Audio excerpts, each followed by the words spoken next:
Hello, everybody.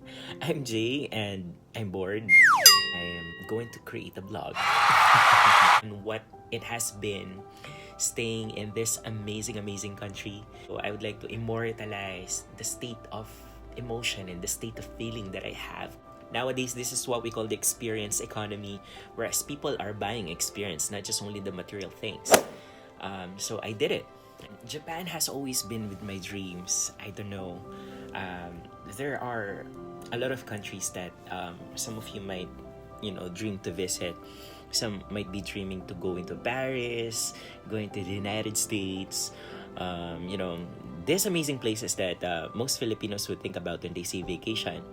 But in my case, I've always been verbalizing I want to go to Japan. And also in my subconscious thoughts. The reason why I'm here, aside from the family event that I've attended, it's because it's my dream. The moment I stepped in to the realm that I'm gonna be traveling to this place, I was already in anticipation of everything that might happen. I was even thinking of what to wear. I'm already having a picture in my mind what to eat, where to go, how I'm gonna be spending the day in this place and to the other one. This is just, I was saying that I'm already incredulous the moment that I found out that I'm gonna go here.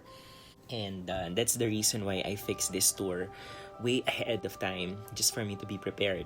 You have to come in prepared when you go here.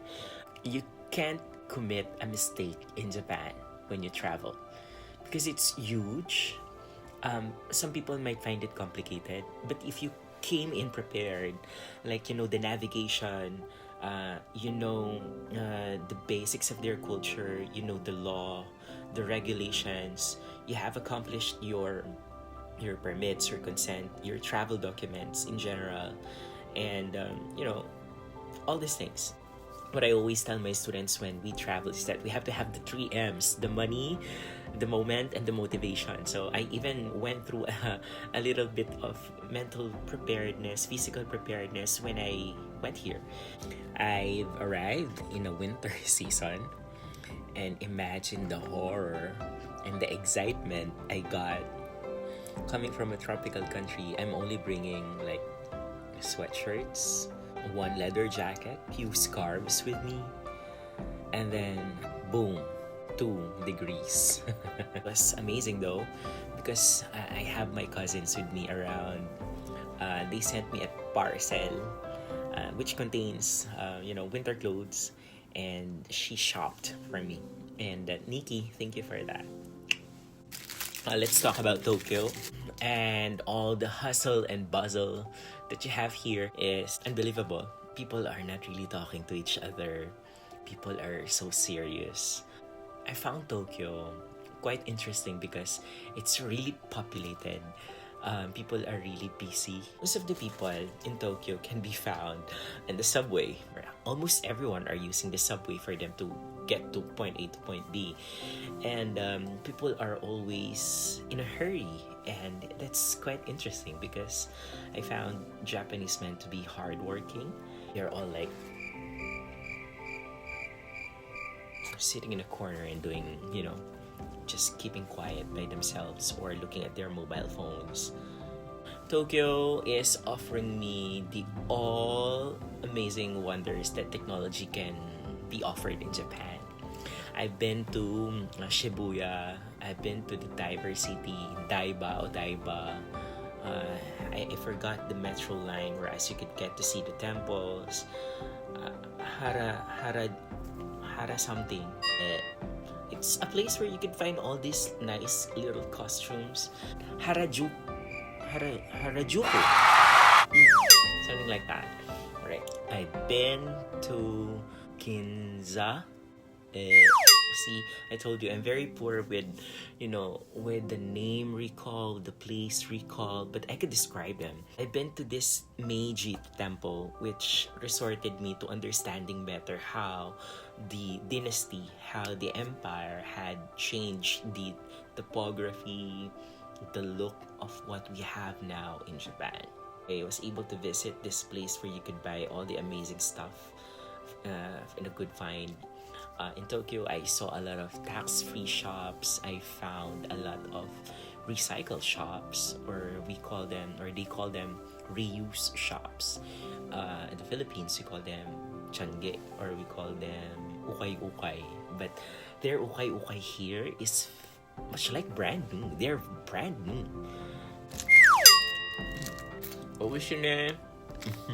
Here in Tokyo, we found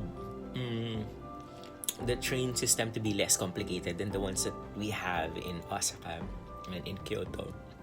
Everything is just right next to each other. All you just have to do is read the train system, the line. We are using the Hyperdia. Everyone's really systematic here. Traffic lights, people are queuing. Even if it's a rush city, there is still a system, and that's really an amazing thing where big cities can adapt to or adapt from. If you are a metropolitan type of person, like to go on a city life, you'd like to experience the hustle and bustle of the place, well, Tokyo is the one for you. You almost have everything here. After experiencing a little bit of Tokyo, we went to a place where ski activities, snow activities were present. I forgot the name of the place. See, this is how poor I am. I can only describe it. It's a place where you could offer and get a ski recreation activity.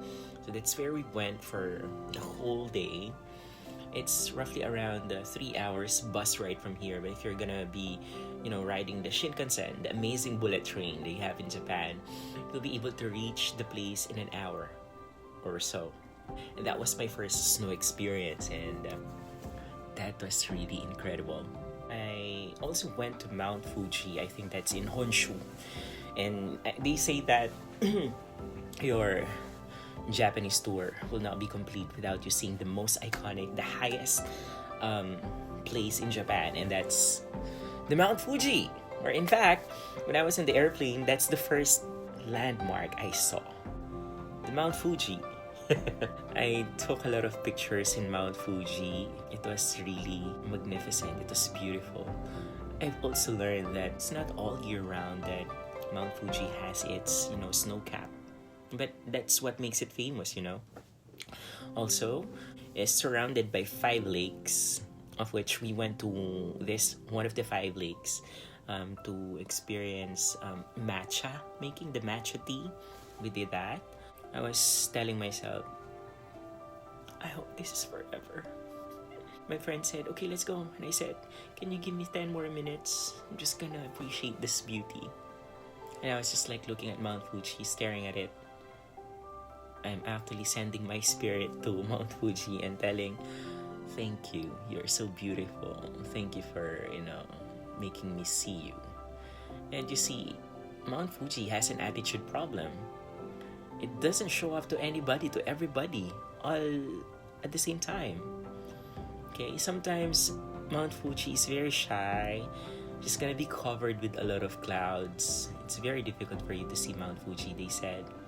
But she showed up during our time. In fact, in the morning before I go there, it was really raining hard. I don't know. Mount Fuji knew that I'm gonna be looking for her, and she showed up. Okay, so after going to the north, we went down south, which was in Osaka, of which it was well recommended for tourists and for first-time visitors because they're offering almost everything too, from activities, from attraction, from history, the Osaka Castle. And one of the highlights of my Osaka travel experience was the cherry blossoms. They're already here and it's just February. But the good Lord is so kind, He was able to let us experience that. And we saw it in Osaka. Okay, so for today, we are in the Cup Noodle Museum and we're trying something new.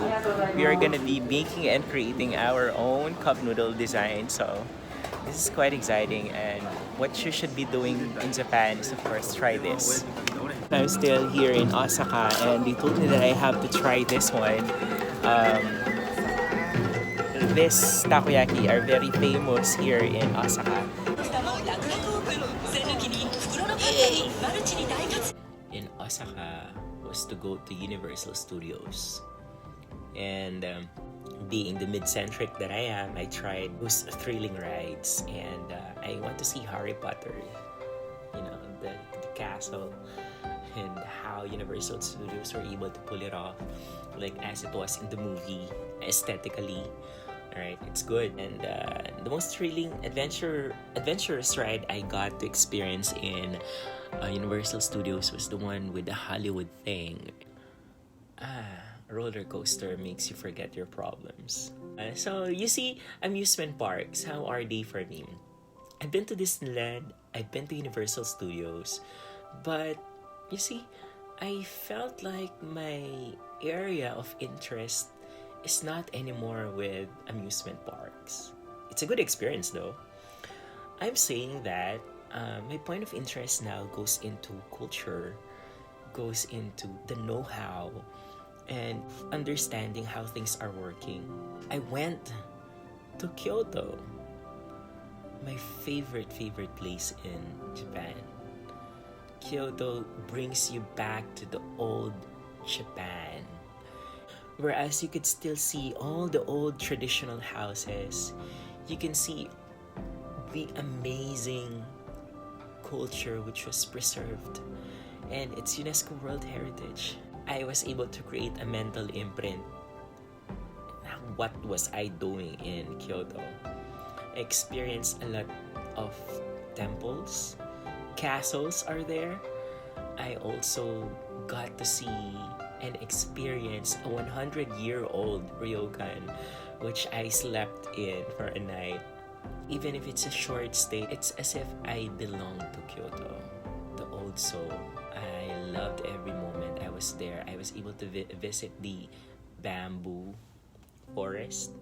I was able to visit also the Fushi, the Inari thing. It's a mountain which has a lot of orange things. You could see that. Forgive me. Gomenasai. It's as if I was stuck back in time. This is the era whereas I would have to recall Japan to be humble.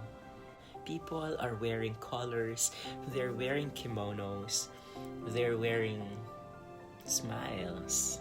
Yeah, and that made me realize that I love Kyoto. Well, another place I visited was Nara. This was my first time meeting a wild deer, which are very friendly and they bow when you bow. And since I love booping their nose, pinching their nose, I did. And I touched them. And I said, "Can I take you home?" If I can, I would. But no, a good Kyoto experience. Looking by the window, sitting by the mat floors, drinking coffee, being surrounded with Japanese. Oh, this is how Japanese people talk to each other. Very considerate. They don't like noise. Right? And which we could somewhat learn from them.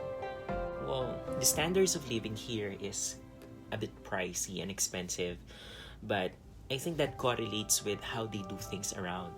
What is not to love about this place is nothing. Everything is amazing here. People, the culture, the attractions, the wonders, the system, not to mention the food. Basically everything. And I did all of those.